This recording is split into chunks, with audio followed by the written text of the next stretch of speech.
नमस्ते दोस्तों, स्वागत है आप लोग का हमारे यूट्यूब चैनल में। हमारे चैनल के आगे बढ़ाइए अपना प्यार, दुलार, आशीर्वाद। तो एक कजरी गीत गाने जा रही हूँ। हमारी गीत कैसी लगी कमेंट बॉक्स में ज़रूर बताना। हमरे घरवा के फोरल जेठनिया सखी करल झगड़वा सखी न। हमरे घरवा के फोरल जेठनिया सखी करल झगड़वा सखी न। हमरे घरवा के फोरल जेठनिया सखी करल झगड़वा सखी न। सास ससुर के बिगाड़े झगड़ा हमरा से करावे। सास ससुर के बिगाड़े झगड़ा हमरा से करावे। झगड़ा हमरा से करावे। झगड़ा हमरा से करावे। हमरे घरवा के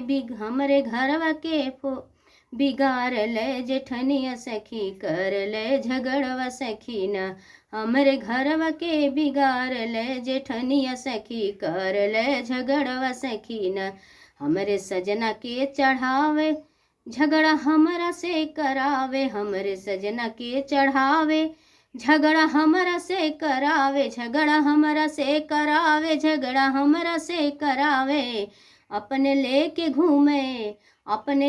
घूमे शहर यो बाजार सखी करल झगड़वा सखी न।